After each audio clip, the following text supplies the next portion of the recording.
Well, welcome to another unboxing. The premieres that have just a little bit of mystery behind them, don't they? Because we're always wondering, number one, who sent the machine? Where did it come from? What is it? Because Scott never tells us just outright. But you saw my two friends at the opening of this. Dr. Singer and then also the Singer Repairman, which tells you probably it's going to be a singer, right? But there were a lot of singers out there. So I'm going to give you some clues to work with, okay? All right, here's your clues. Get your pencil out, sit up straight in your seat, and get ready. This particular machine that we're going to be unboxing was introduced around 1935. And it was in production for approximately 26 years. It has 4 subclasses or versions of it. Yeah, that's enough for right now. All right, so that one we just heard is called Nobody Home. The next one is Come With Us. All right, I also want to let you know that this machine is from the great Hoosier State, Indiana, and it was sent to the workshop by Julie, and Julie's last name is Stottlemyre. Pretty much the same last name as the captain in the Monk series that is the boss to Adrian Monk. If you've ever watched the Monk program, you'll know Captain Stottlemyre. And that happens to be Julie's last name. So I don't know if she's related to that actor on the program or not. You never know. You never do know. And the other quick acknowledgement I wanted to make is you saw the quick little intro where there were a couple of Oreos on a table between Dr. Singer and the Singer Repairman, and then they slowly disappeared. No idea where they went. No idea where they went at all. But I wanted to acknowledge Cindy Blong. You remember Cindy? I recently finished a very comprehensive restoration on her Singer 66-6. It had rust galore. It had electrical issues. And remember, that was the one that I had to wire with both a knee controller and a foot controller. And what a sweet machine it is now. And it is all the way back home again now.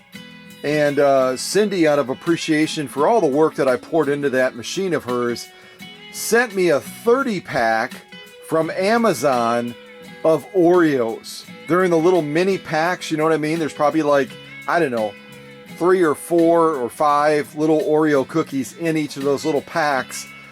Let's just say that the boys and I have already broken into that box, and it's starting to move further and further down every single day, because every project that I take on has a certain Oreo count as far as how many Oreos I'm projecting I'm going to have to eat to get through that project. Let's just say I went through a lot of Oreos finishing Cindy Blong's Singer 66-6. And if you didn't see that premiere, you gotta see it.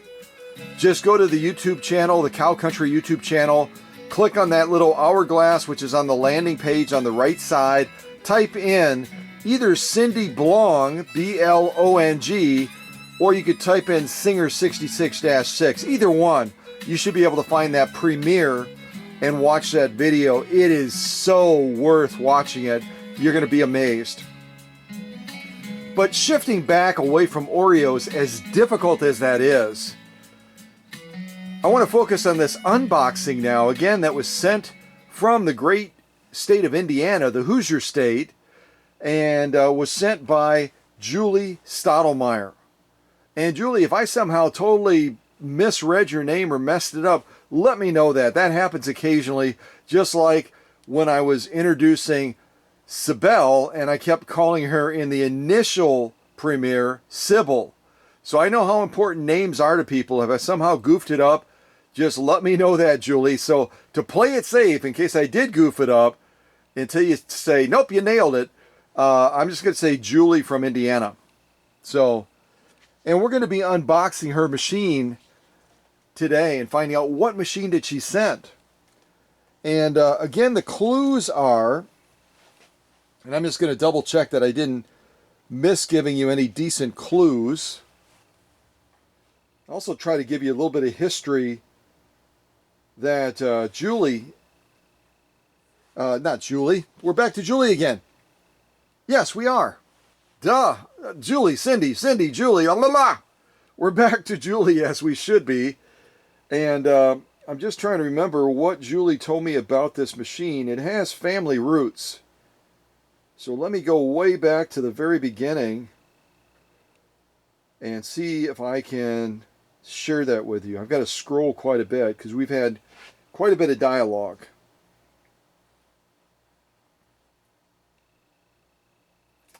So I'll tell you first of all that Julie's goal is that she wants to learn to use it and wants to use it to sew leather and canvas.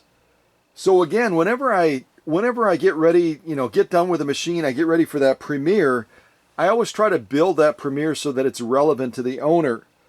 So I'm going to make it a point to make a mental note that once I'm done with Julie's machine, whatever it is, that I'm going to set it up so that it's going to be ready to sew leather and canvas. The other thing I'll tell you is that the family roots of this machine that we're going to unbox today that belongs to Julie is it was her spouse's grandmother's machine. So this is Julie's husband's grandmother's machine, okay? Let's see what else. I think that's about it. So I just wanted to mention those things. I always like to mention the history, if there's family ties, etc. So this is Grandma's machine on her husband's side, okay? So again, the clues that I gave you, if you're just joining us, if you're late to class, turn in your pass so that you don't get marked late. You can turn it into one of the regulars in the group. maybe Emma or Paula, or trying to think of who else has been coming pretty consistently lately. Mindy, you could turn it into Mindy from Las Vegas. You could turn it into, golly gumdrops. Well, of course, if Bill O'Rourke or Olga are there as part of my leadership team, they could take the pass as well. But just turn it into somebody so you don't get marked late, okay? So the clues again on this machine is, it was in production for about 26 years. It started in production right around 1935. It went out of production in 1961, okay? Those are some pretty doggone good clues. They really are. So hopefully that gives you a start. Otherwise, I've got a couple of other hidden clues that I'll bring into the mix later. If you're just stuck and you just don't, I can't figure it out, then I'll help you out, okay? I'm not going to leave you hanging.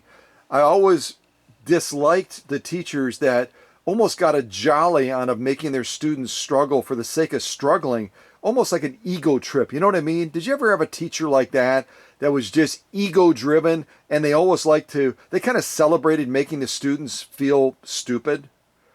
That is never the goal in this classroom. Never, ever, ever is that the goal in this classroom. So let it suffice to say that there's no such thing as a bad answer. If you have a guess, if you want to guess the model of this at any stage of the premiere, if you want to ask questions, there's never a dumb question. Trust me. We're sometimes teachers. We're always, finish that. Those of you that are really, really experienced in this classroom, we're sometimes teachers, but we're always, what is the word I'm looking for? Type it into the chat, would you?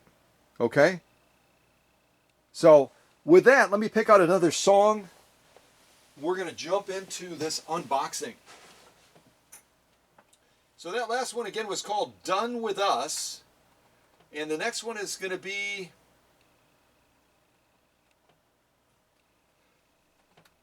oh, and I played this one before. COVID Come Not Near. COVID Come Not Near. I'm not making that up. COVID Come Not Near. Yeah. I know a lot of people would agree to that, that's for sure. All right. This is a little bit of stomping music, so I'm going to turn this up just a wee bit. And I'm going to ring the bell before I forget to do it. Class is officially in session. So I guess if you came in before the bell was rung, you're not really technically late. Yeah. All right. So let's jump into this. And I will tell you that this arrived while I was away, and it almost got to that final delivery where UPS was going to send it back to Julie down in Indiana. And Julie sent me a panicked note saying, they've attempted delivery. Can you reach out to them and tell them not to ship it back? Otherwise, all that money that I paid to ship it back is going to be lost, and then I'll have to just turn around and ship it again. So I raced to the finish with my cape on, and I said, fear not, dear lady. And I shot over to the UPS place, and my regular delivery guy who brings machines all the time said, Scott, I wondered where you were at. I said, I was out of town. He said, we wouldn't have sent it back. We would have held it. We got this thing, man. We're tight. I got your back. I said, thanks. I appreciate that. And you know what? I'm embarrassed to say I don't know what his name is. He's just my UPS dude. Yeah, he is. So thankfully it didn't get sent back, because that would have been really, really frustrating, no doubt, for Julie and for me for that matter. All right, let's get going on this.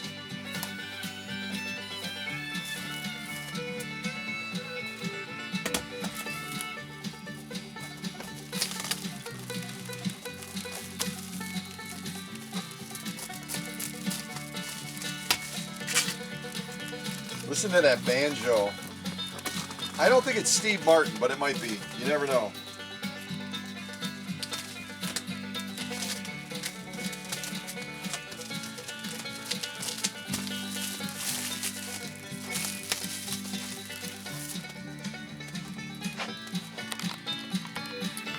It's just possible that Julie watched my packing video, don't you think? Yeah, I think she did.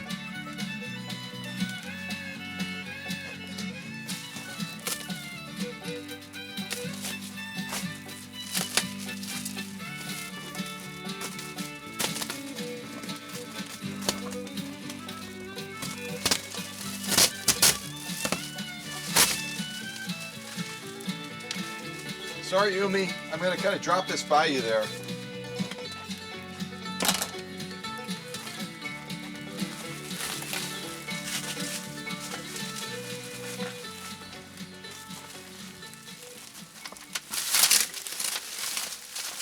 You notice these big signs as well that Julie put on the case. She put them on the case telling UPS, yo, this side up, fragile. I mean, you can't say as a courier, I didn't see the sign. When they make it, you know, when the customer makes it this big, really? Nah, there's no way you can miss that, buddy. Don't even go down that road. You'll be embarrassing yourself. All right, so let me set this aside, and I've got to get ready because I don't know whether or not Julie used packing peanuts. I don't know if she used packing peanuts or not, so we'll be ready for packing peanuts just in case. Let me grab my little box somewhere around here. Been so busy in the workshop, I'm mislaying things.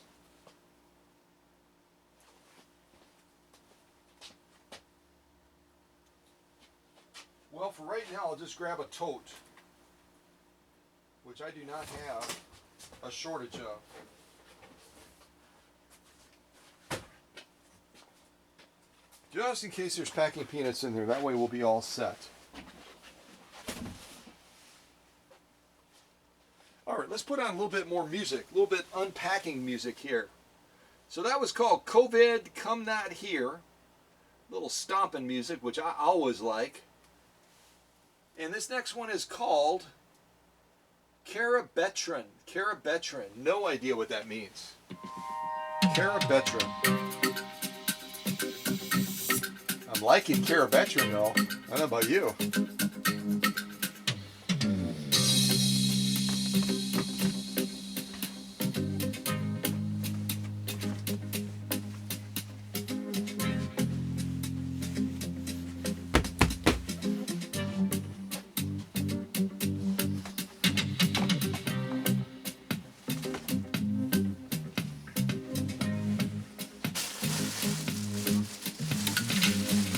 So it looks like Julie protected me from my peanut allergy and used these airbags, these little airbag thingies.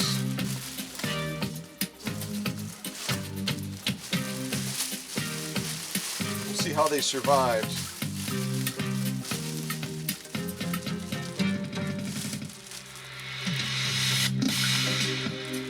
So this entire top row here is flat. Flat. We got some there. These are starting to lose their steam a little bit here.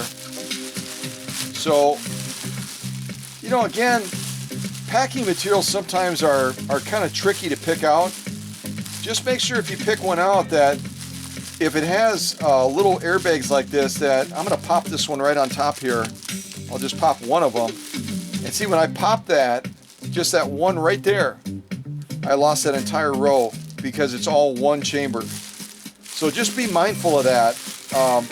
You pick out packing materials, if at all possible, and you're going to use airbag type packing resources like this, just make sure that you get ones that have individual chambers, if at all possible. That way, if you pop one of these, you're still going to have all the other ones that are still good. Yeah. I can't help myself. It's like a kid thing.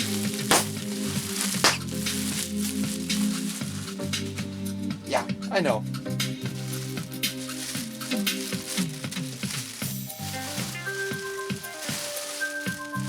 And again, nothing wrong with these airbags. It's just that they're really vulnerable, because again, if you pop one, you can lose the entire lot.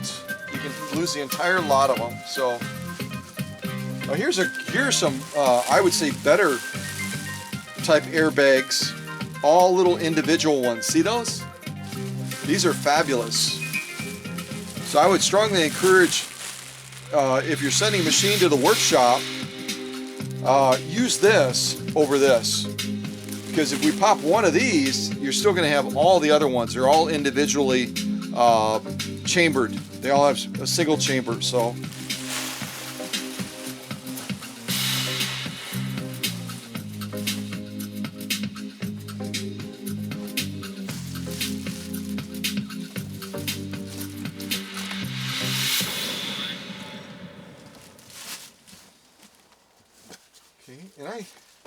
this is clever. This is really clever. Julie is a smart gal. Let me show you what she did in here. It's really clever. I've never seen anyone do this before. So that was Cara Betron, or whatever it's called. And the next one is called Time Parade. Time Parade.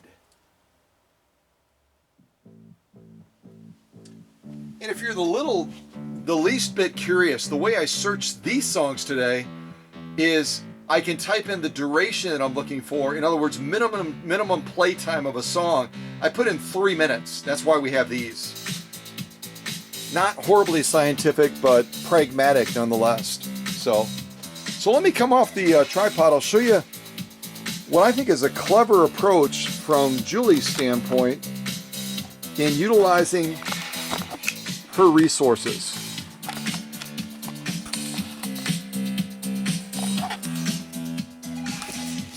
So we're kind of looking into the box here. We got a ton of heavy corrugated cardboard on this side.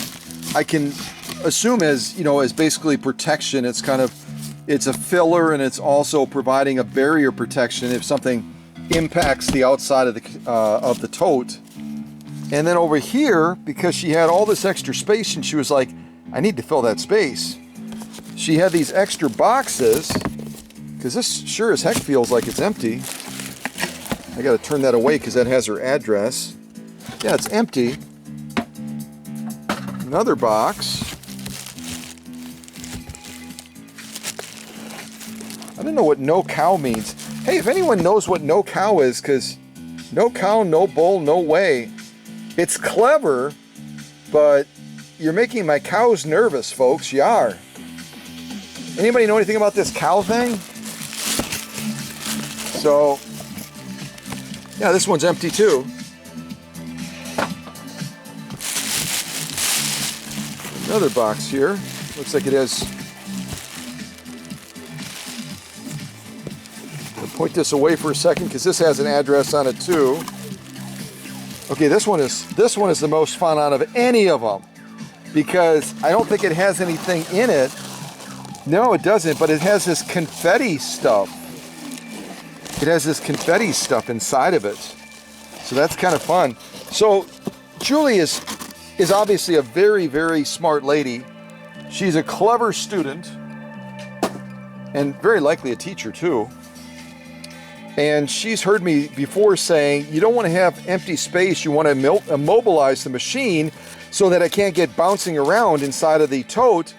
So she used those boxes in a very clever way to fill what otherwise would have been empty space right here. Yeah. Well done, Julie. Well done.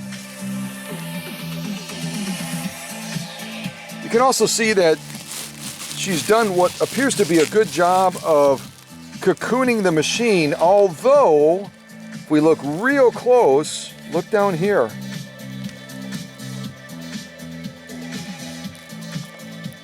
I'm seeing filigree and the bed of the machine. So you never want to have any part of the machine exposed and vulnerable. So we're always learning in this classroom. Let that be a lesson, just to reinforce your packing method.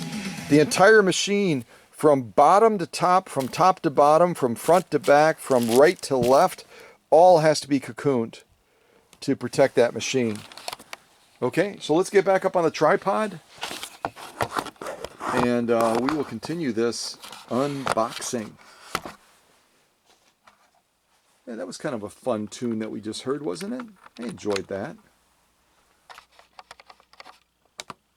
Yeah, right about there we probably, and we'll have to adjust it again once we get the machine that's cocooned out of the tote, obviously. All right, let's see here. So that last one, again, was called Time Parade. Now the next one is intriguing as far as the title. Really makes you wonder what it's going to sound like. It is entitled Sicko. And that has been a very popular line in a lot of movies. Someone will refer to another character as Sicko or something like that. If you know of any movie title or movie that you've seen that has that particular catchy little line in it, Sicko, or something like that, go ahead and type it in the chat just for fun. What is the movie, or what can you give us on that where you saw or you heard that particular phrase?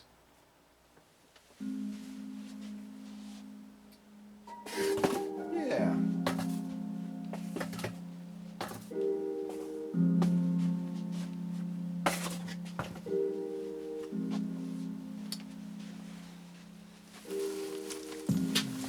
All right, I'm going to do my best to try to lift this machine out, and then I'll get this tote out of the way.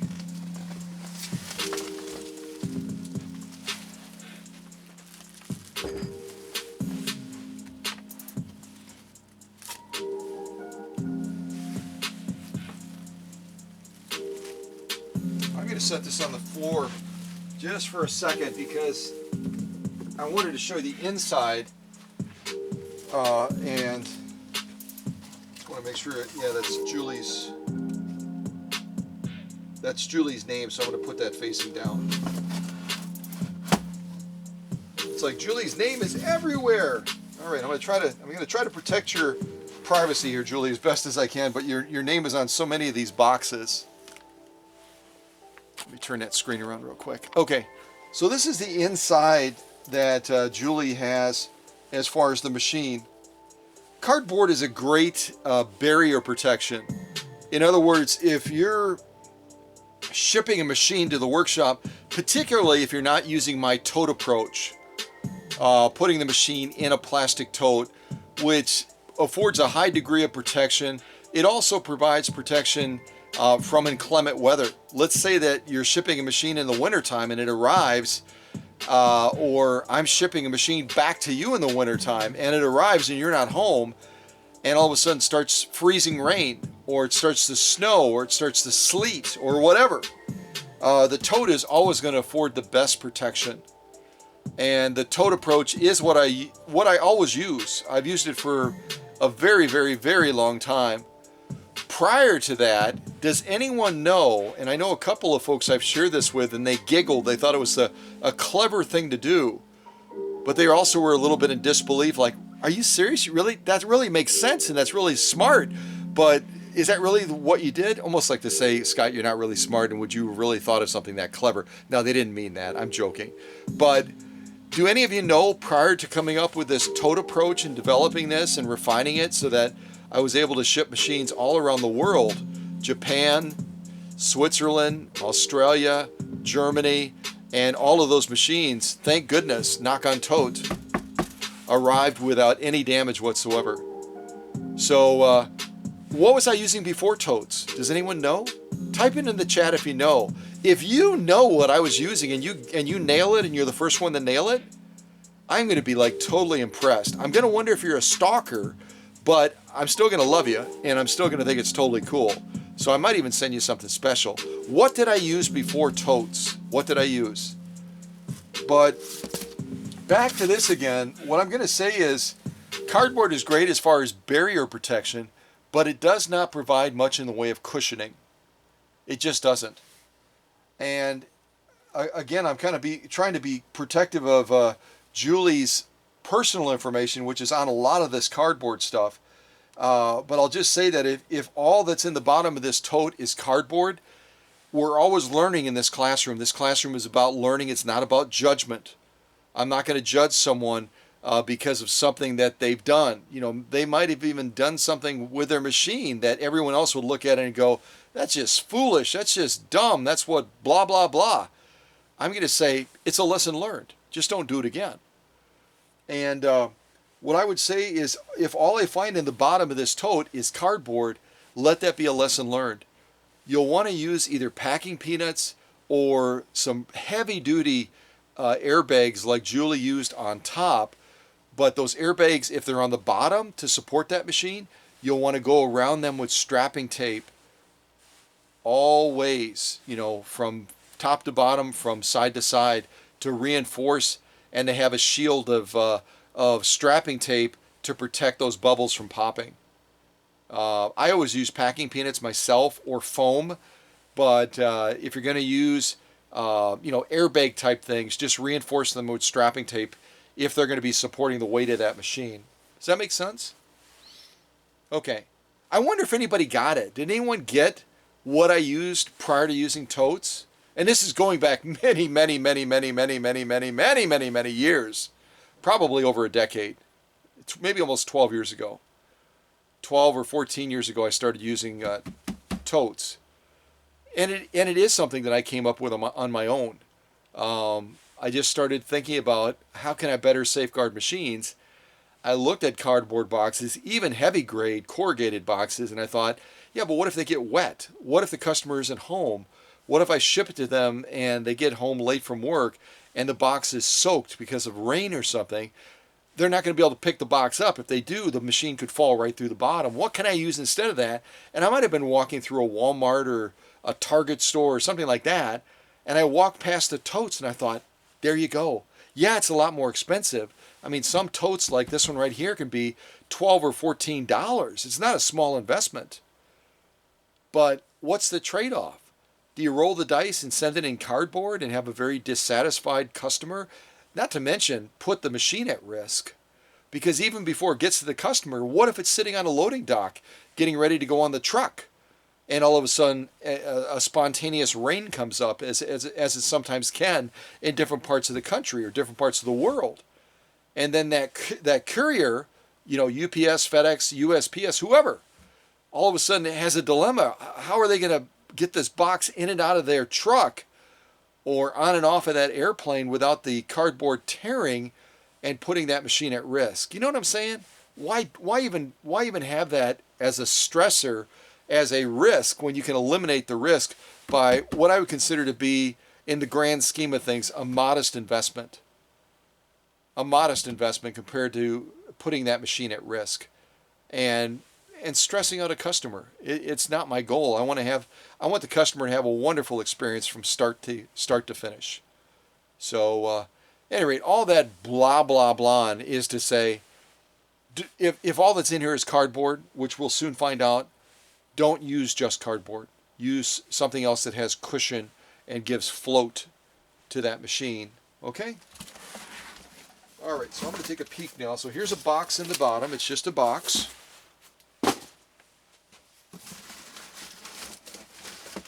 More cardboard.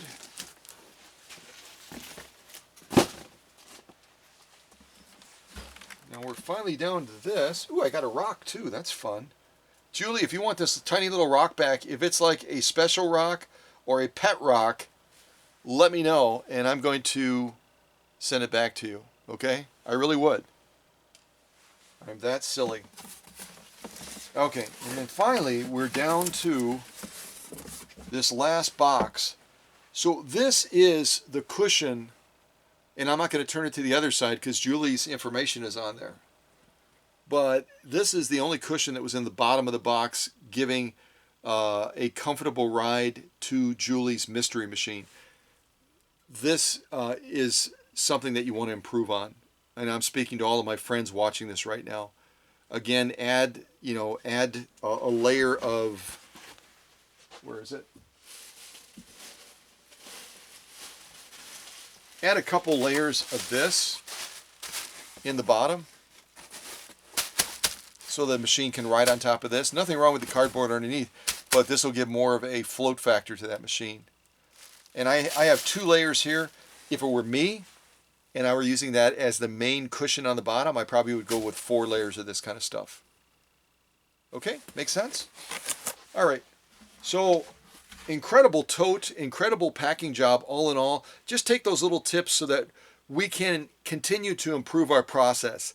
Again, if you're new to this channel, and I know I have some very devoted friends and followers that, I mean, they are the smartest students in the world. They just are. And that's because they're in this classroom. And if I say this, they're probably already going to be typing it in the chat. We are committed to constantly improving things because we believe in the KANAI principle.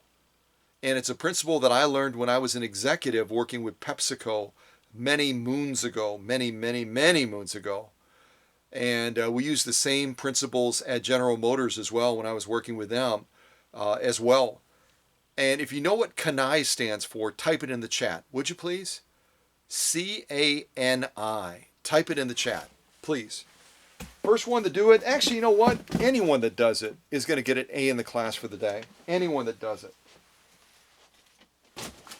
All right, so I'm going to set that over there. I'm going to pick up Julie's machine off my workbench floor and set it up here.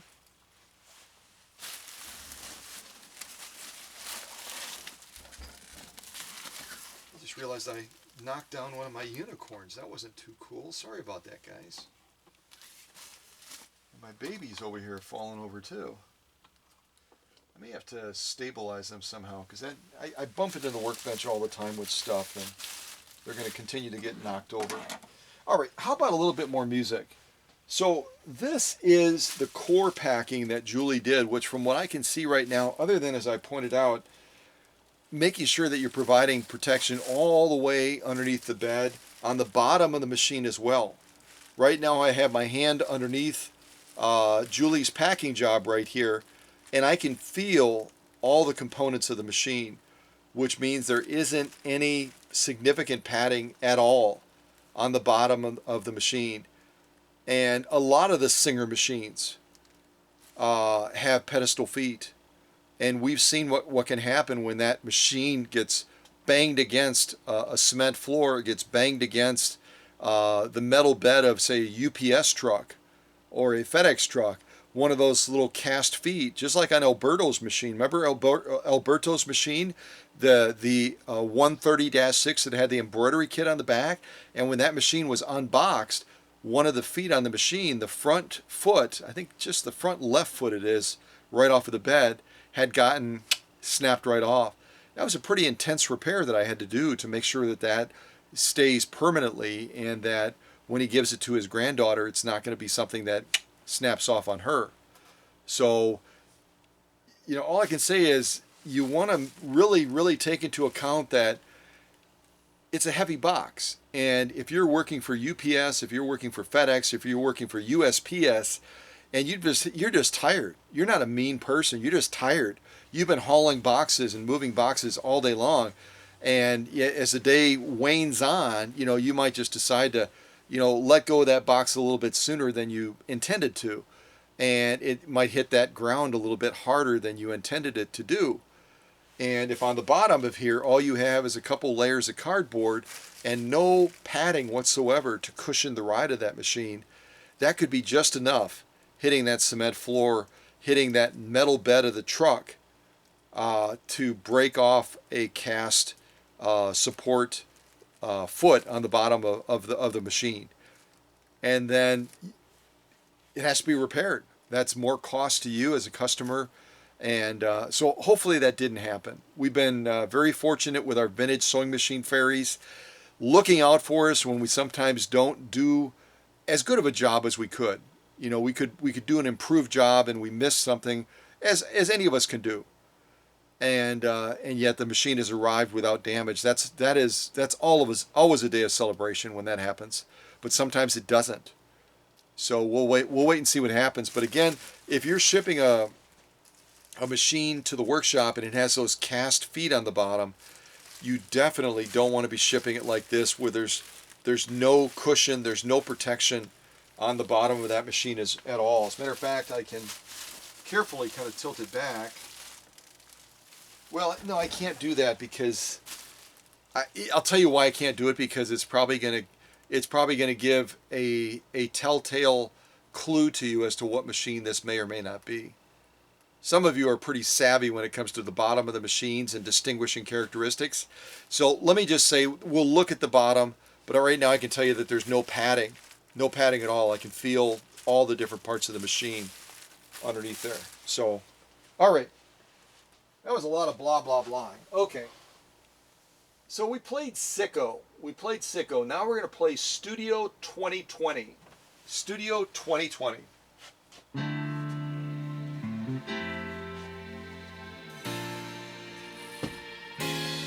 And I'm going to get a drink of water. Yeah, I am.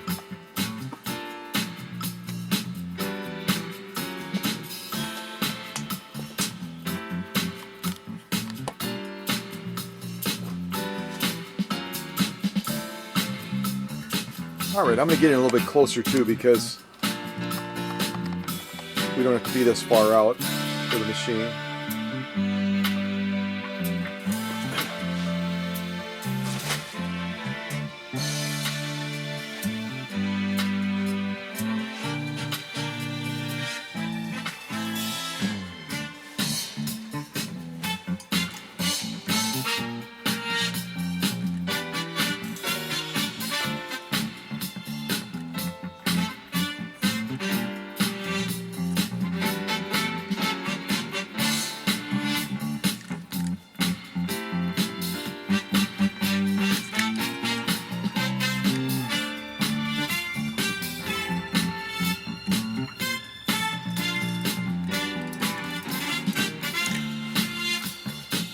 What are you guys laughing at?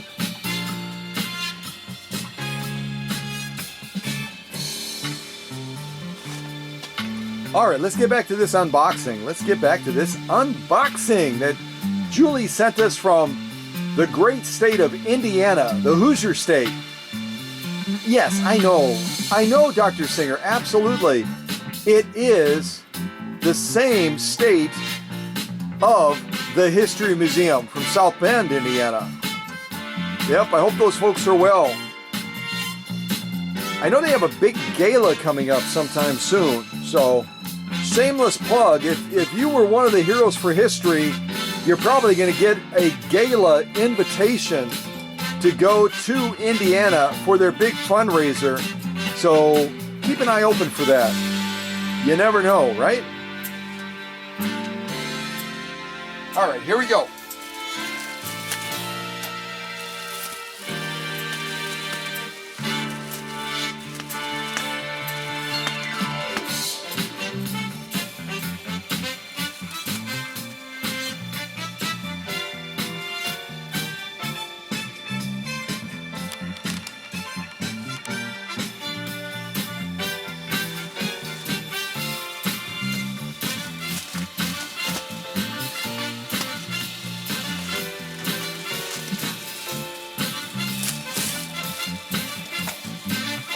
I love brass, don't you? Oh, come on, don't end there. We were just starting to jam it out.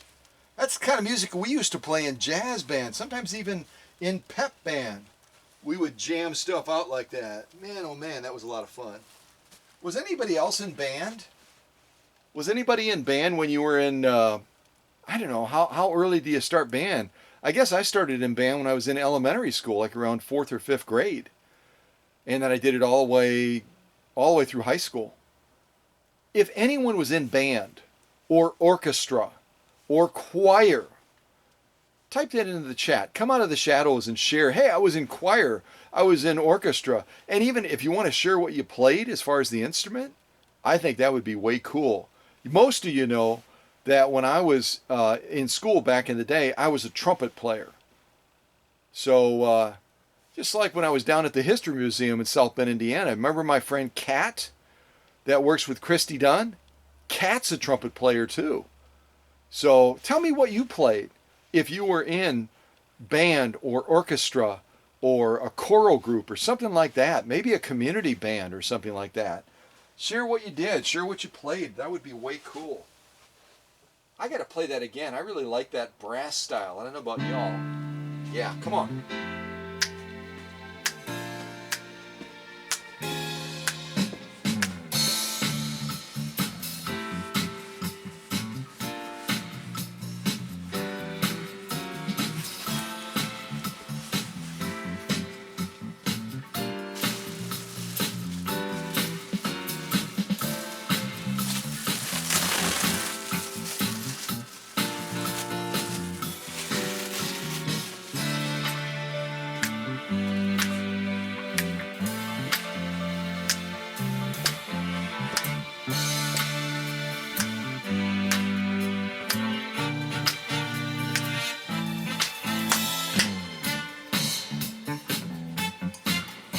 There they go. There they go.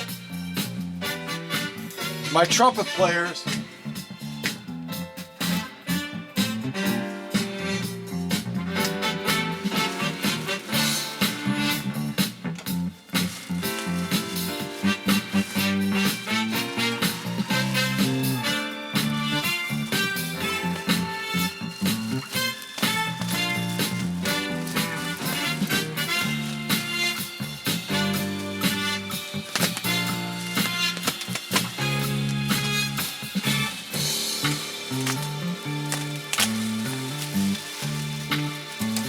All right, we're getting really close. We're getting really close.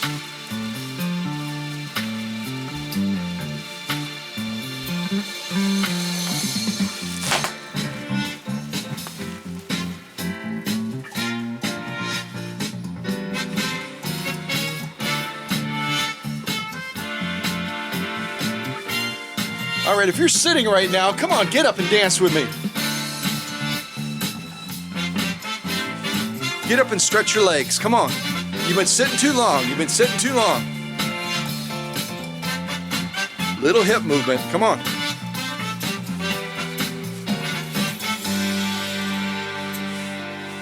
Marching in place.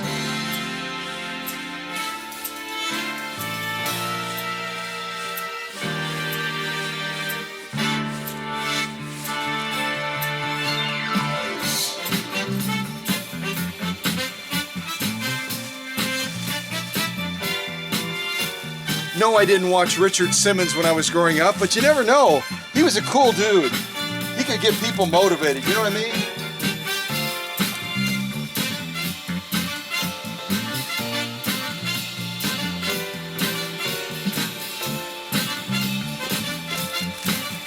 I hope you got up.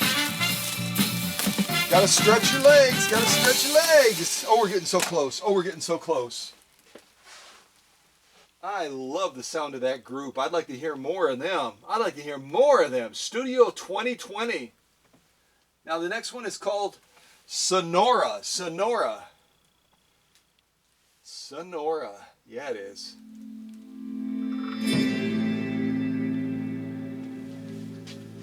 This is dramatic. It's like a gunfight or something. All right. I'm going to take off this little layer here, and then I'm going to give you the clues again in case you somehow missed it. In case you somehow missed it. We're getting really close. Yeah, we are. Okay, here are the clues again. Here are the clues again for Julie's Machine from the great state of Indiana. See what I'm talking about? Can't you see guys like on a dusty road and they're facing each other off and they're getting ready to do a draw with their guns sort of thing? Yeah, I can see it. I can see it. Okay. So the clues are this. This particular machine was in production for about 26 years. It started being made in 1935. It ended production in 1961. All right, I'm going to give you another great clue.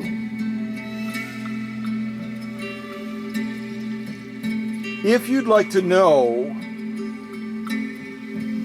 what kind of hook system the machine has, type it in the chat. Say, tell us what the hook system is.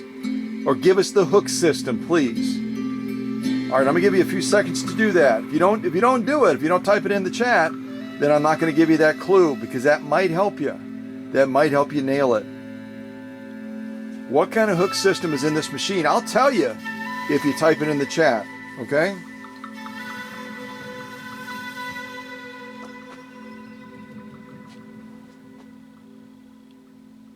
They should have like a gunshot at the end of that, and they go pow! And then like a thud, like a boom, like a body dropping, you know what I mean? Yeah. Come on, you guys, you have to have better imagination with your songs, for goodness sakes. Oh, it's not over yet, that's why. We're only halfway through it. Maybe they are going to have the thud and the bang. Otherwise, I'll grab some bubbles and we'll do it that way. Reach for the sky. Reach for the sky. No, don't shoot. Don't shoot. Oh, boy. Return fire. Yeah. All right. Hey, if you're wondering about my behavior, it's a playroom. It's a playroom, okay?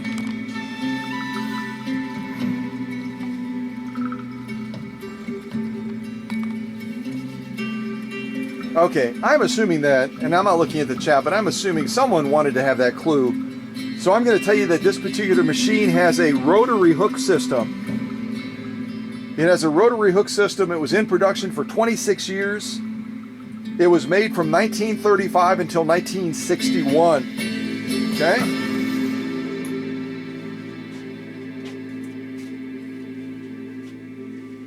Those are a lot of good clues, folks. I'm not one of those teachers when I'm teaching. I'm one of those teachers that I want to empower and inspire my students. I don't want to flout my knowledge and make them feel foolish or ignorant. So I've given you some really good clues. Real good clues. They never did do the gunshot or the thud. I think that's a missed opportunity. If anyone wants to write the Sonora people and tell them that, I think that would be great. If you do that, I'll give you extra credit. I have no idea how to contact them, but you know, that's part of the fun.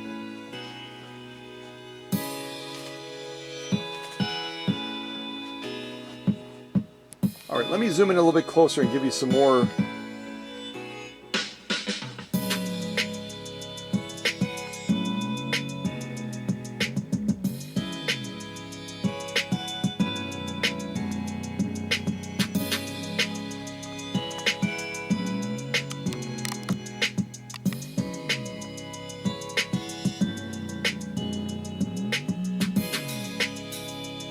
Not sure if that was helpful or not, but I wanted to at least give you the opportunity to get a little bit closer to the machine.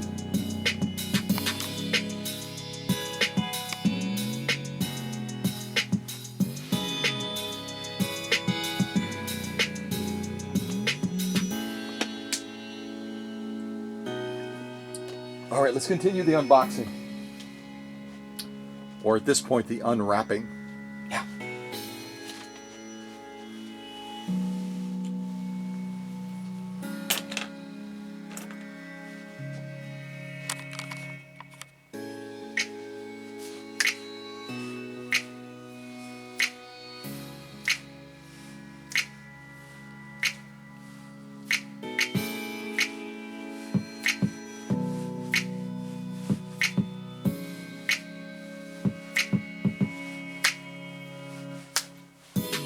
Oops, I missed that one. Oops.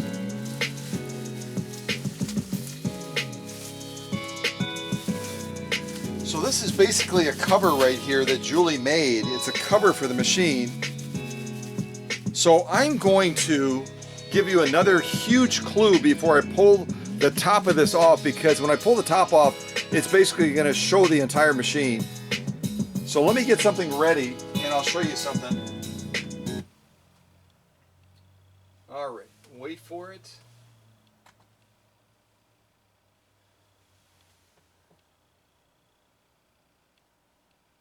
Gosh, has it been that long ago?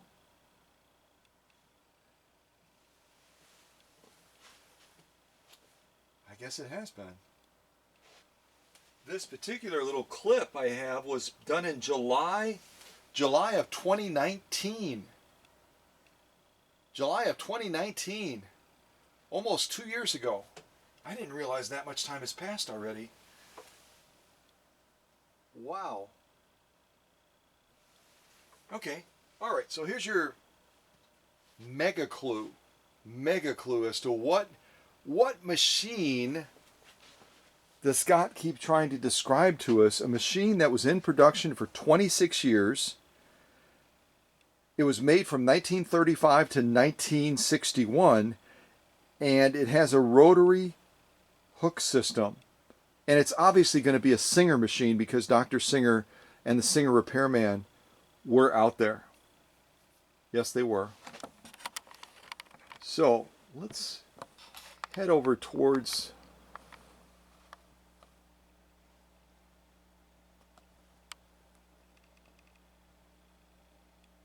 all right, go right about there. And then I'll hit play, and then we'll bring the screen, the camera down to see the screen more clearly. Okay, here we go.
What's your legacy?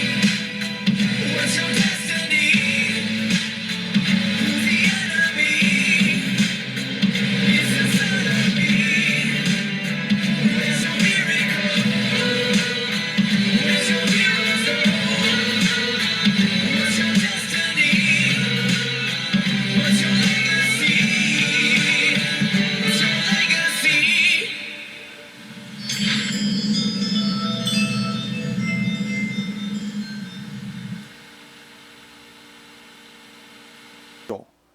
And then all of a sudden I see Rolls-Royce of Beverly Hills. And it's listed under one of my videos. I think it was on my original video where I announced the Rolls-Royce of Singer sewing machines like over 10 years ago. And they had decided to advertise in conjunction with that particular video premiere. I was just totally blown away. I was totally blown away. Rolls-Royce of Beverly Hills. So any of you that are fairly experienced students are probably already have typed in the chat what you think this might be, with me showing you that clip on Rolls-Royce of Beverly Hills. Right? Uh-huh. Okay. So without further ado, let's take the cover off now and reveal what is this machine that they started to make right around 1935. They made it until 1961. It has a rotary hook system. It's somehow associated with that little commercial that I just showed you on my YouTube channel. And this particular machine was so popular, it was in production for around 26 years. What could it be? Yeah, you guys are really smart. You already know. All right, shebang, here we go.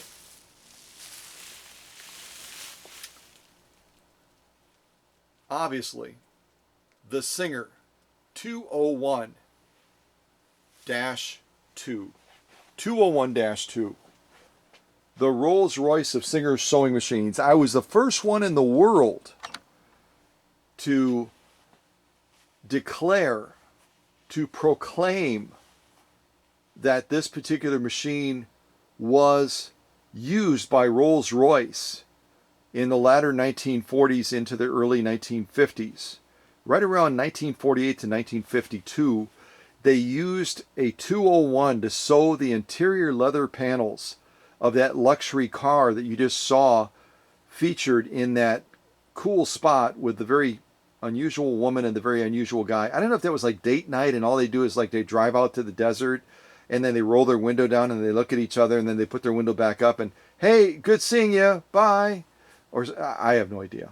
But at any rate, back in the day in the 40s, the late 40s going into 1952, those Rolls-Royces being made at the time had their interior leather panels, like on the doors, some of the seats as well, being sewn by a machine very much like this. In all likelihood, it was either a machine like this with a potted motor, or it may have been the one that is belt driven. And that was one of the other clues that I gave you, and I don't know if any of you nailed it or not, but this particular model, or this machine, this class, had a total of 4 variations to it. 4 different variations. So the first one to come out was the 201-1, which was a treadle operated version. You know, it was similar to this, but obviously it would have been set up with a treadle belt and it would have been mounted in a table. And then after the 201-1 came this model, the 201-2, which obviously is electrified. It has a potted motor.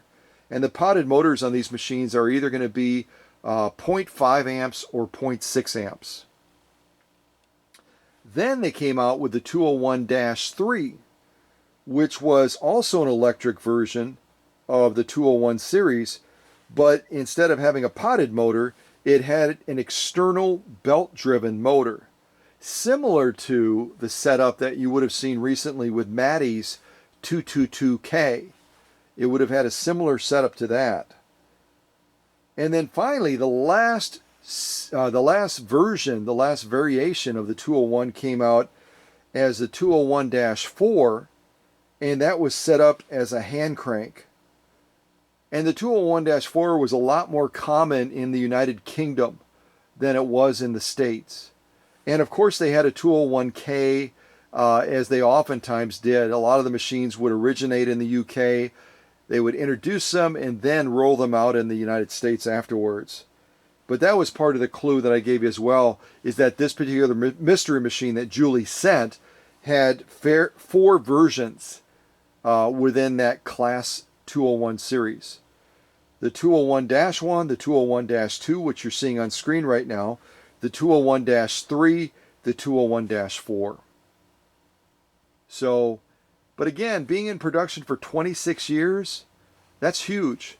That was even in production longer than the little brother to this machine, which I've talked about many times on this channel, the Singer 1591, which you saw recently do some crazy sew-offs, and I'm going to be shipping it out to Mike in the great state of Massachusetts. The 1591 came out first as the little brother with the potted motor, right around, I'm trying to remember now, 1932. So it came out about 3 years before the 201-2, and then it went out of production right around 1958. No, 56, I'm sorry. So the 1591 was in production from 1932 until 1956, and also instead of having a rotary hook, the 1591, again, Mike's machine that you saw recently premiered on this channel. And if you didn't see it premiered, you got to check it out, because I sewed 3 layers of genuine elk hide with that machine.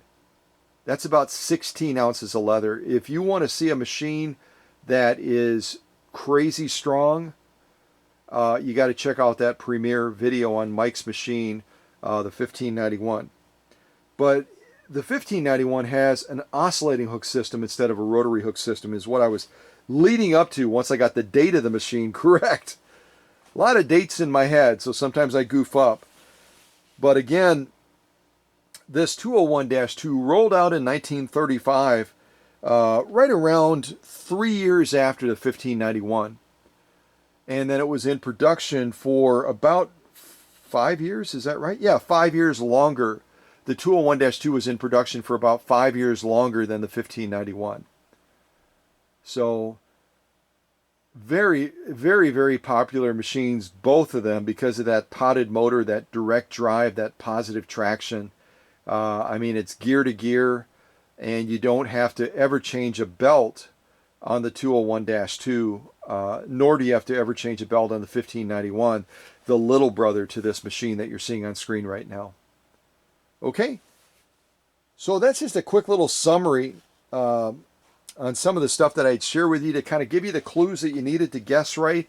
I don't know if anybody nailed it because I'm not looking at the chat, but if one of you regulars in attendance recognizes that someone nailed it, then you can type that in the chat right now and say, because I'm going to be looking at the chat shortly, and that way you can highlight it for me, and they can reach out afterwards, and I'll see if I can send that individual something special. Whoever got it first, if someone guessed it before I officially announced it as the 201-2.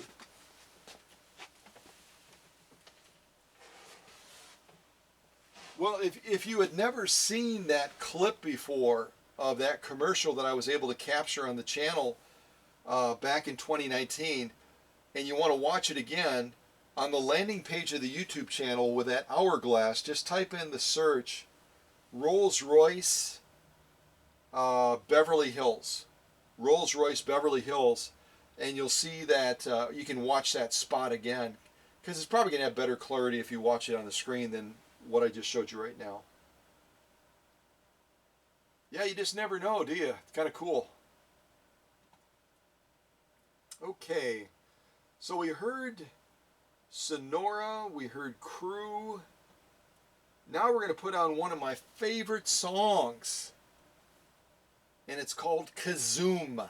Kazoom. You'll know why immediately, because as Emma describes me, I'm a little bit like Peter Pan, and I have a childlike outlook on the world, a playfulness about me, and this is a fun, playful song. Yes, it is.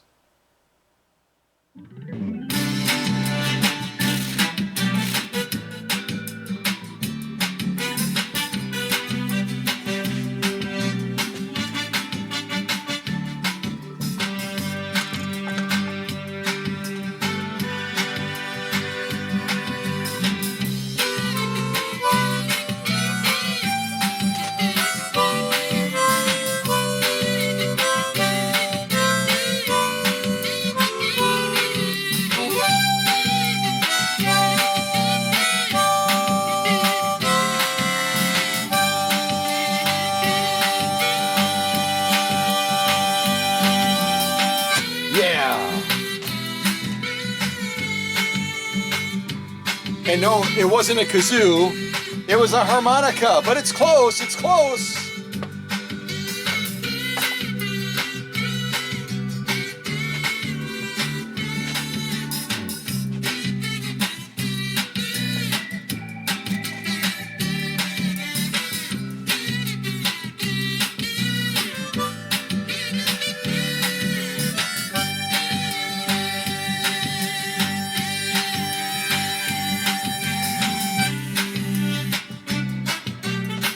All right, let's finish this unboxing.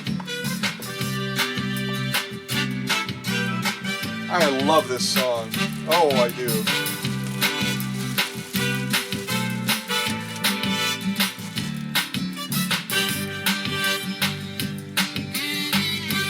Yeah, play it, kids, play it, kids.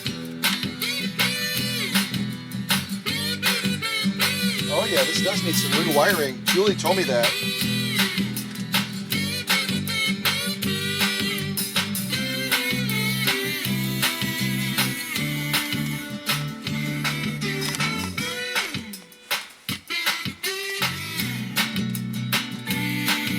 not going to be plugging this in today.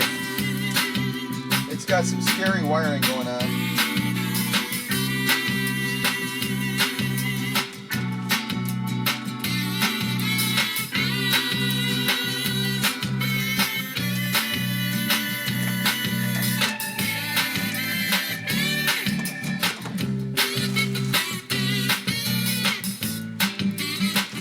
So Julie must have ordered a new power cord.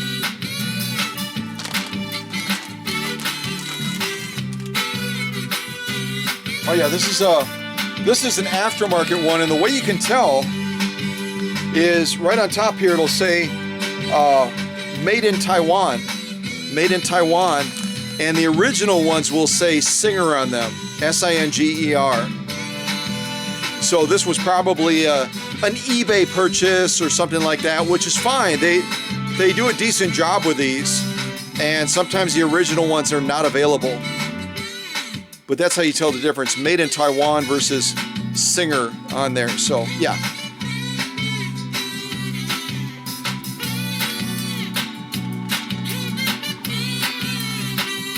All right, kids, jam it out, jam it out.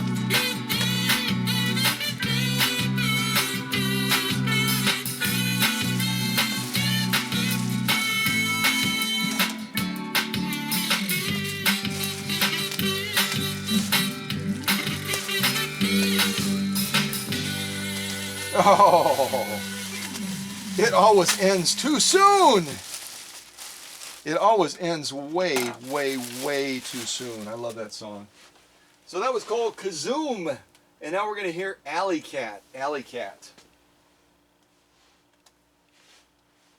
And it looks like we have a Mercury style foot controller. It's kind of what I'm seeing through the plastic here. Yep, that's exactly what it is.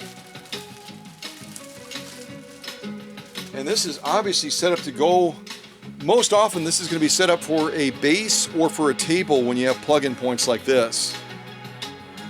One is going to be hot wired for the light, the other one is going to have an intermittent connection for the motor, and then because the foot controller is wired into this, when you push the foot controller, it completes a circuit, and then you can regulate the speed of that motor through this junction box, or this block as a lot of people call them. They call them a plug-in block. And this original plug-in block was made in Japan. Interesting. So we have a Taiwanese power cord, a US machine, and then where's this foot controller made? Foot controller is also from Japan. So this was the original setup that someone, maybe Julie's husband's grandmother, Julie's spouse's grandmother. So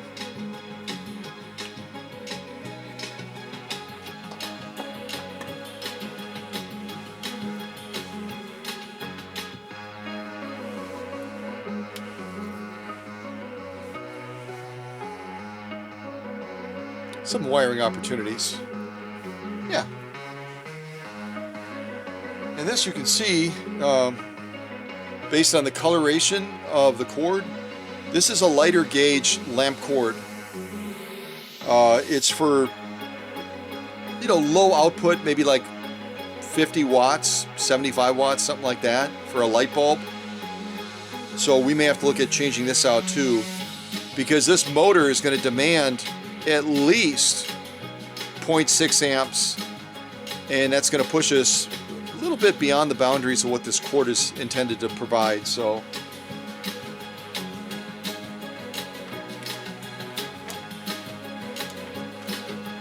and the reason that I didn't, while we were still unboxing this, the reason that I didn't want to tilt the machine back was because of those classic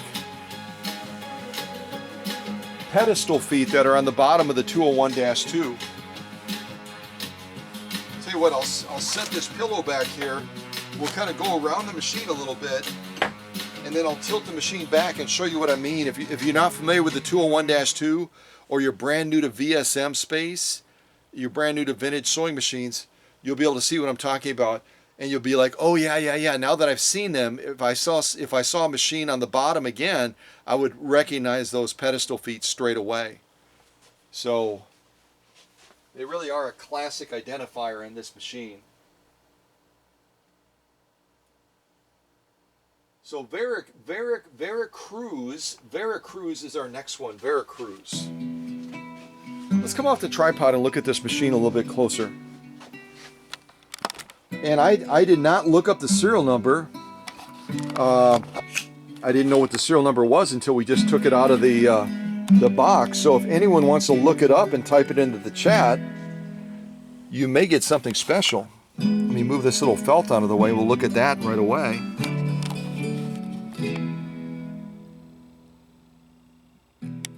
So it looks like AH490121. AH490121. One of my real regulars in the class is probably going to jump all over this. AH490121. Here we go. I'll be curious what it is because I have no idea at this point.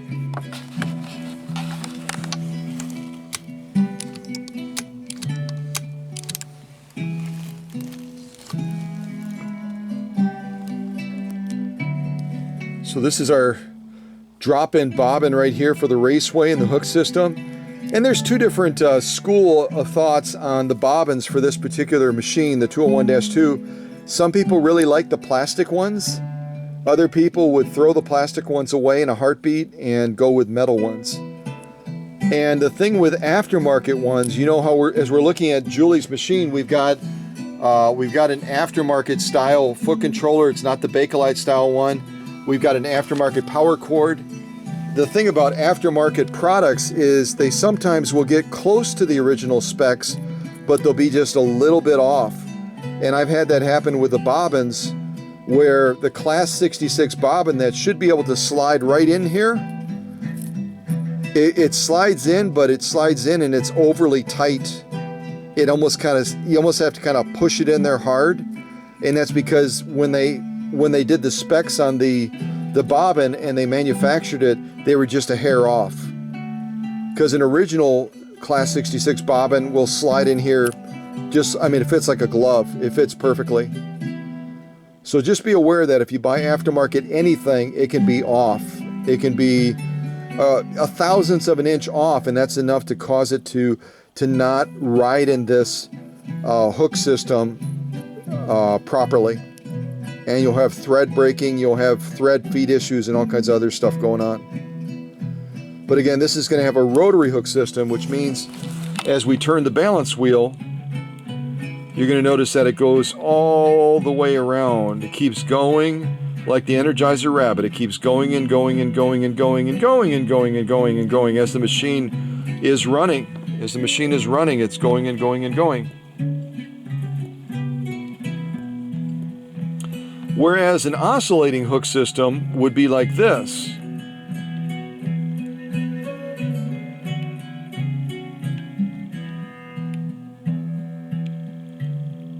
See that? How it's oscillating? And that's what the 1591 does. Of course, the 1591 hook system is not on top. It's underneath here, kind of underneath the bed area. And they're both very effective hook systems. I would tell you that when you're looking at setting the timing on a machine, it's much easier to set the timing on a 1591 than it is a 201-2 because of that hook system factor. So, and you know, they both have their strengths when it comes to managing different threads and different functions of the machine. But I own several of each model, and I think they're fabulous. So that was Veracruz. Now we're going to put on Tubby Dub. Tubby Dub. Okay. It sounds like kind of a mean thing that maybe a kid would have said to another kid. in middle school or elementary school? You're a tubby dub. No, I'm not. My mom says that I'm loved. At any rate, yeah, tubby dub.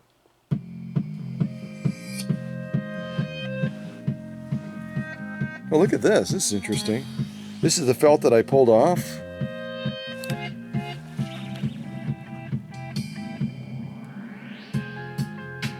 It's like embedded into the paint. All right, well, I don't know if anybody looked up the serial number or not, but hopefully you did. And we can verify it easily enough. Let's see if I can get a little piece of paper. So then it becomes an opportunity for us to show our younger students that are new to vintage how to look one of these up. Let's see. AH 490121. All right, so let's go over to the computer. And I have no chair. I don't know where my chair is. Oh, it's on the other side. Never mind. I'll just kneel on the concrete. Probably not real good for me, but oh well. Okay, so if you're brand new to vintage, and we're going to be looking up a serial number, and the serial number on Julie's machine is AH490121, then we're going to go to a Google prompt, and we're going to type in, actually I searched something recently, so I already have it. We're going to choose, or you could type in if you haven't typed it in already. Let me turn that down. You can type in Singer serial numbers. And then after you do that, this is what's going to come up first, Comprehensive Singer Serial Number Database. It's by ismax.net. And you're going to come to a page that looks similar to this. Ismax International. And then we're going to start right here, and we're going to start with no letter prefix, and that would have been pre-1900. And then we keep scrolling down until we see AH. AH.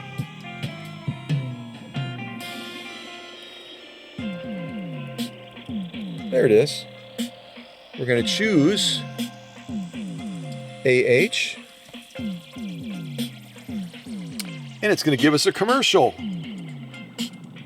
I'm going to close the commercial and say thank you for sharing that with us.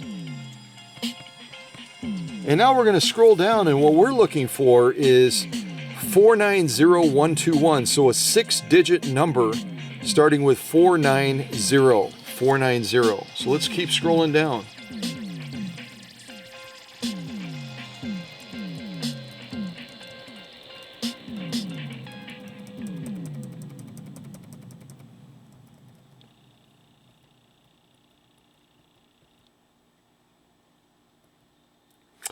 All right, and I'm going to bring my cursor right by the one that is the one that we're looking for. You can see where my cursor is right there. So we're looking for 490121, and it falls between those two brackets right there. It falls between 482421 and 497420. Sorry about that. I was reading the serial number at the same time. And we can see it is in fact a 201. It won't give you the subclass in the ISMAX summary. You have to look at the attributes of the machine in order to figure that out. And you can see that Julie's machine that came from her spouse's grandmother had only 15,000 machines made in that series. That's a smaller production group than a lot of the Singer machines. So that does add value to the machine straight away. Average production group size was usually right around 25,000. So with this only being 15,000, this machine has a little bit, in my opinion, has a little bit more intrinsic value because it came from a smaller group size. It was born on February 27th, 1948. And that's all the information that it gives us. So that's how you look up a serial number. if you're ever in a spot where a neighbor, a friend, says, I got this old machine in my basement. I don't. It's a Singer, and I don't know how old it is. And even if you're brand new to VSM, VSM is vintage sewing machines. You've seen it now, and it's easy enough to do, and you can look it up, and you can be a hero to them because all of a sudden you're going to give them some really cool information that they had no idea. They knew it was an older machine, but they didn't know the birth date. They didn't know how big the production group size was. They may not have known the model either. And you're able to be a teacher in that instance, even though you started as a student. Goes back to my philosophy again. Sometimes a teacher, always a student. We're always learning. But then we have the chance to teach others, which is really super cool. So again, Julie's is from this series right here. 15,000 machines were made, and the birth date of this machine is February 27th, 1948. There you go. Cool. All right. Put on a little bit more. Tubby Tub is what we just listened to. And again, that strikes me as an insult that a child would make towards another child, but who knows. Evergreen. Evergreen is our next one. Evergreen.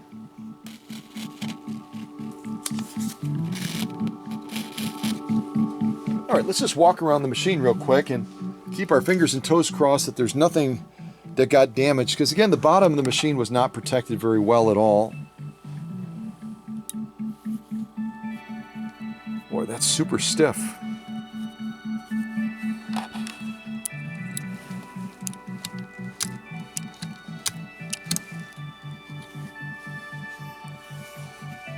And we do have an incandescent bulb in there right now. And unless Julie has an objection to LED, mine are a soft LED. They're not glary at all. I'll put a new bulb in for her before the machine is shipped out, etc. So obviously stitch length control, like most of the Singers, anywhere from 6 stitches per inch all the way down to 30. And then if you want to sew in reverse, you just push this all the way to the top. Like so. A very tired bobbin winding tire. And it looks like also our kickback spring is broken, which happens quite often. So that'll be something that I'll have to talk with Julie about, let her know what that'll cost beyond what we had planned for, and then I'll take care of that for her as well, along with a bobbin tire too. Yeah. And if you're going kickback, what happens is right now it's engaged to the balance wheel, right? See, the balance wheels should be moving, but the tire's kind of worn out a little bit. It's quite a bit worn out. And then when you push this up, what should happen is this should go pop back out. Yeah, it's not doing it. I manually can do it, but so there's a spring that's tucked away in here. You have to do some disassembly, and then that will give us a good working machine again. Yay.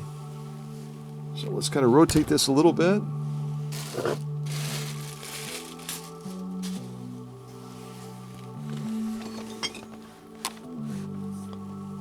I just totally took out the doctor's wife. Sorry about that. Took out our unicorns too. I better move this temporarily. Just checking for any sign of damage.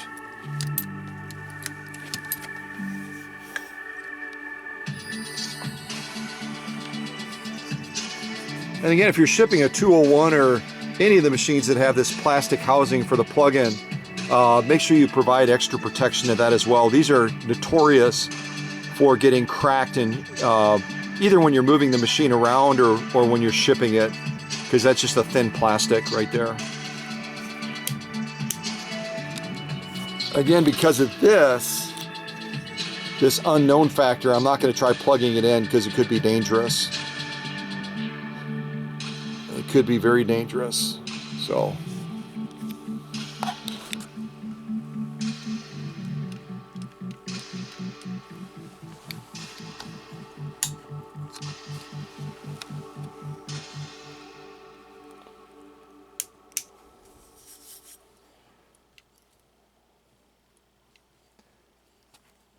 can't loosen that clutch with one hand very easily.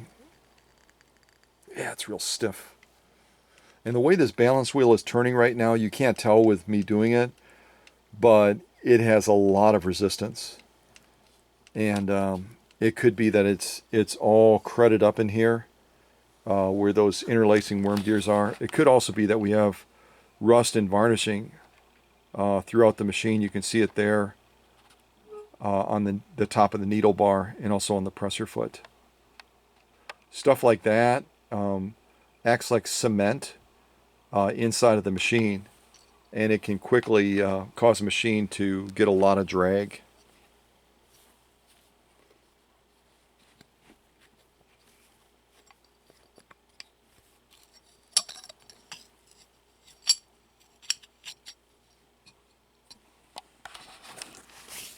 I'll just kind of peek in there a little bit, see what we see.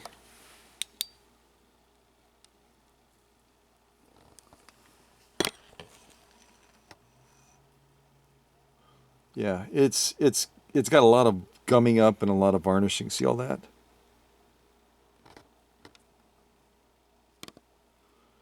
So that's all going to have to be dealt with to give this machine new life and to allow it to operate freely.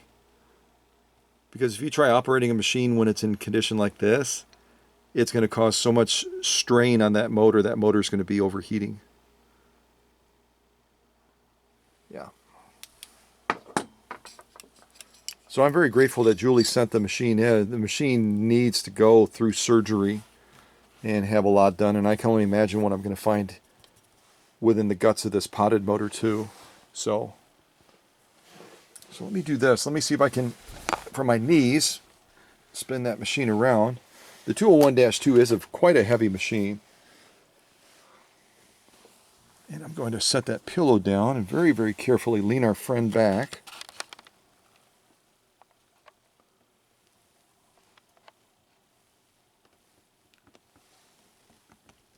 Let me just adjust that a little bit more so that, there we go.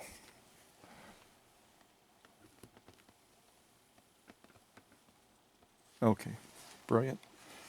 Okay, so here's the bottom of the machine, and these right here, this pedestal is why I was reluctant to turn the machine over until we had officially identified the machine, because I thought these would be a telltale sign to a fairly experienced VSM student teacher as to what model this was, and I didn't want to give it away quite yet. But you can see all the buildup, all the filth that's holding this machine back right now.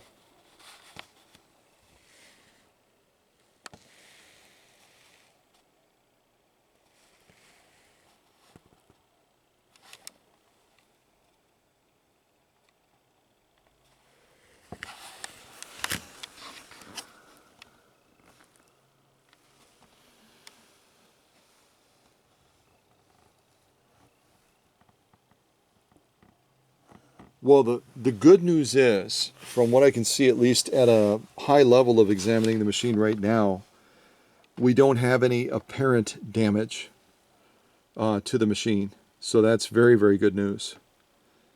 And if you aren't familiar with this model at all, this right here, this little dial that you can see, it actually has the point for a screwdriver. If you loosen this, you're able to manually drop the feed dogs on this machine. That's what this is. This is the feed dog drop on the 201-2.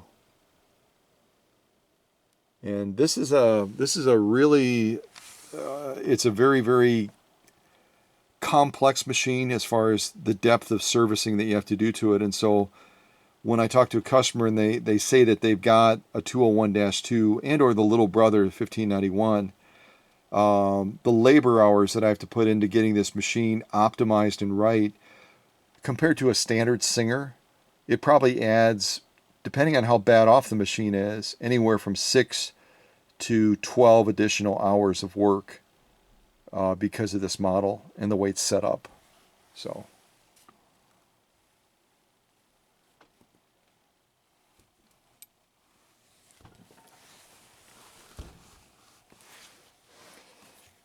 So this is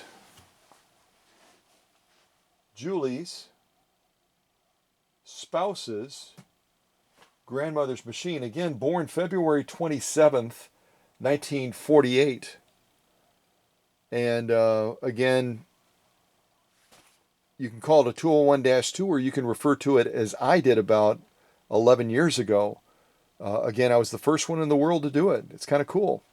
I refer to it as the Rolls-Royce of Singer sewing machines. And this is the same make and model that was in the Oliver Mansion, up in that sewing room off the servants' quarters. And if you're brand new to this channel and you just kind of stumbled across it or whatever, and you haven't watched a lot of the premieres or videos, you definitely want to visit the History Museum by way of the videos that I posted on this YouTube channel. And I believe I saved them underneath a playlist where there's all kinds of things you're going to see. We're going to be examining artifacts in one of them with Christy Dunn and Kat. We're going to be walking through the Oliver Mansion.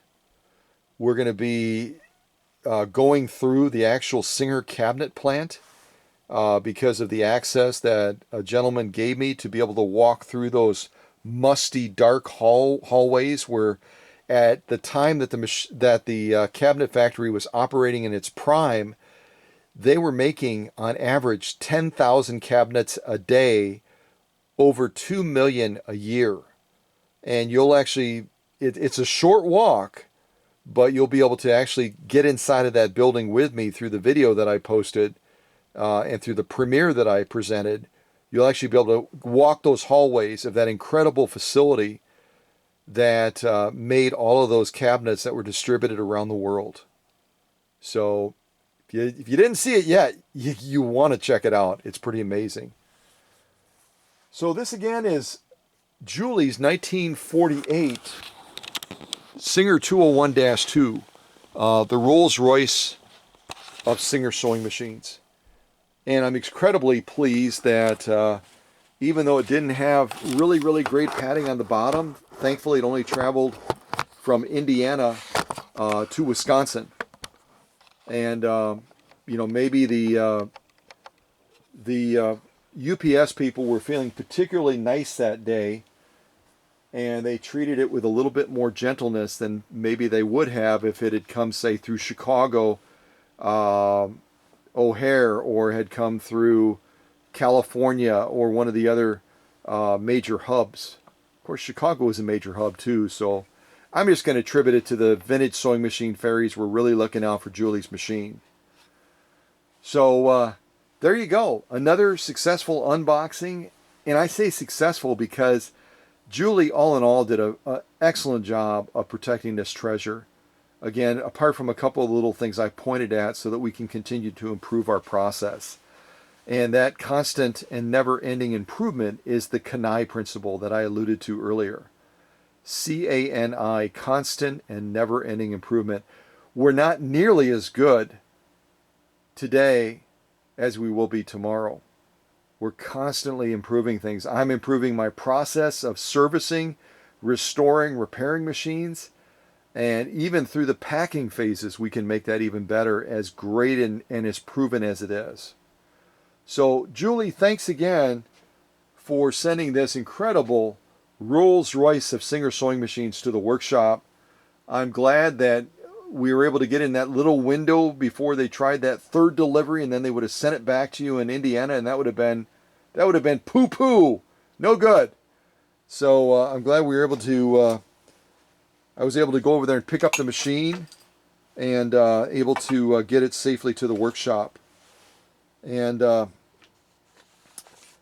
again, if you were one of the folks that jumped out of the shadows and answered the question as to what model it was and you got it right, or any of the other contest opportunities that I threw out there, then make sure that you reach out after the premiere so that I can send you something special. Okay? All right. Well, God bless. Take care. Thanks again, Julie. And this is only the unboxing. It's not getting to the workbench for a little while yet. There are a number of machines ahead of Julie's Rolls-Royce of Singers, but soon, I hope, to get this machine on the workbench and get my magic happening to it so that it can run like it's supposed to. I mean, this is, after all, the Rolls-Royce of Singer sewing machines, and it should run like a Rolls-Royce, just like that commercial of that rather unusual couple.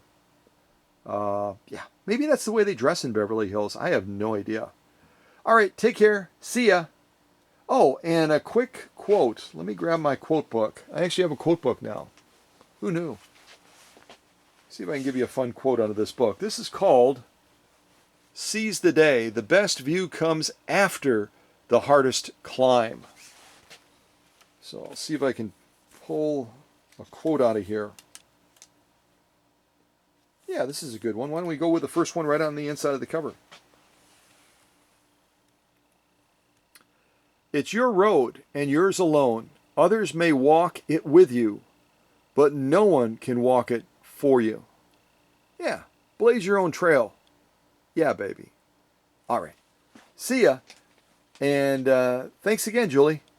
All right, bye, everybody.